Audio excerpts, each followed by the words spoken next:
देखने वाले हैं पॉलिटिकल पार्टीज में। बेसिकली हम टाइप्स ऑफ पॉलिटिकल पार्टीज के बारे में देखेंगे। देखो, टाइप्स ऑफ पॉलिटिकल पार्टीज में 3 तरीके की पार्टीज होती हैं।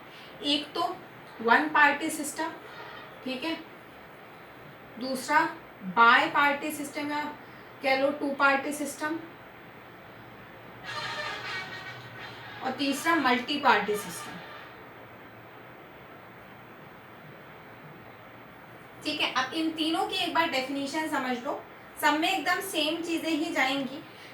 जो वन पार्टी सिस्टम है उसमें आप ये लिखोगे कि अब system in which only one party has fair chance of winning is called one party system, which has a fair chance of 2 parties have fair chance of winning, उसे bi party बोलते हैं।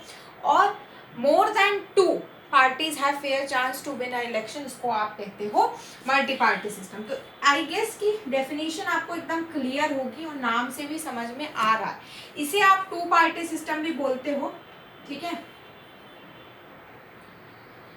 2 पार्टी सिस्टम भी कहते हैं इसे, ठीक है। अब हम एक एक करके सबके प्रोज और कॉन्स के बारे में एक बार डिस्कस कर लेते हैं। देखो, सबसे पहले वन पार्टी सिस्टम के बारे में देखते हैं।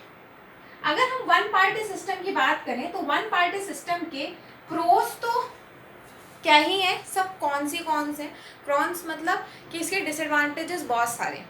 आप चाइना का केस लेके चलो, वहाँ पे कम्युनिस्ट पार्टी है, आपको पता है 9th में आप पढ़ के आए हैं कि वहाँ पे वन पार्टी सिस्टम है। अब कम्युनिस्ट पार्टी है तो वो ना तो डेमोक्रेटिक है, तो पहला पॉइंट तो ये आ जाता है नॉट डेमोक्रेटिक। अच्छा, अब एक ही पार्टी है तो क्या इंसान के पास कोई चॉइस है कि भाई इस वाली पार्टी को दूं कि उस वाली पार्टी को? सारी एक ही है ही एक, तो फिर क्या करना? तो कोई चॉइस नहीं है, नो चॉइस, ठीक है, कोई चॉइस नहीं है और ना तो वो डेमोक्रेटिक है। तो ये कुछ होते हैं कॉन्स जो वन पार्टी सिस्टम के। अब बाय पार्टी सिस्टम के प्रोज भी होते हैं, कॉन्स भी होते हैं। प्रोज क्या क्या है? देखो, सबसे पहले तो स्टेबल रहता है कि हाँ भाई या तो ये वाली पार्टी होगी या तो ये वाली पार्टी हो जाएगी। सिंपल है, सोवर है, आराम से स्टेबल रहता है, कोई दिक्कत नहीं रहती इसमें। लेकिन कॉन्स की अगर हम बात करें तो कॉन्स में ऐसी चीज़ें आती हैं जैसे कि आपके पास मच चॉइसेस नहीं होती हैं, ठीक है, बहुत सारी मच पॉलिसीज नहीं होती हैं, बहुत सारी पॉलिसीज आपके पास नहीं होती, बहुत सारी चॉइसेस आपके पास नहीं होती हैं। यू हैव 2 चॉइसेस ओनली, ठीक है, तो यू हैव अ चॉइस। यहाँ पे आप ये लिख सकते हो प्रोज में कि आपके पास चॉइस रहती है, पर यहाँ पे आपके पास मच चॉइस नहीं रहती है। पहले मच चॉइस वाला ही पॉइंट लिख देते हैं, मच चॉइस नहीं रहती है। दूसरी चीज़, यहाँ पे बहुत सारी पॉलिसीज नहीं रहती हैं, मोस्टली 1 या 2 पॉलिसीज रहेंगी, तो not much policies also, not many policies, ठीक है, बहुत सारी पॉलिसीज भी नहीं है यहाँ पे, ठीक है। स्टेबल है, चॉइसेस यहाँ पे हैं पर उतनी नहीं है और ना तो इनमें पॉलिसीज हैं।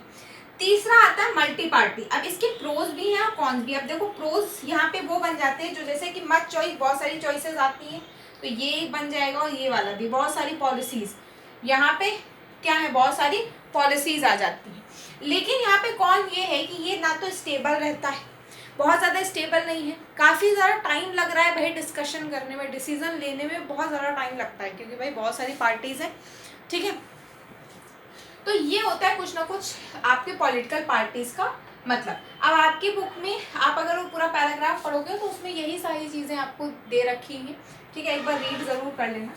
इसके बाद हम जो नेक्स्ट वीडियो में पढ़ने वाले हैं वो बेसिकली हम पढ़ेंगे अलाइंसेस के बारे में, ठीक है, और अलाइंसेस और कोलिशन गवर्नमेंट के बीच में क्या डिफरेंस होता है ये भी मैं आपको नेक्स्ट वीडियो में समझा दूँगी। ओके।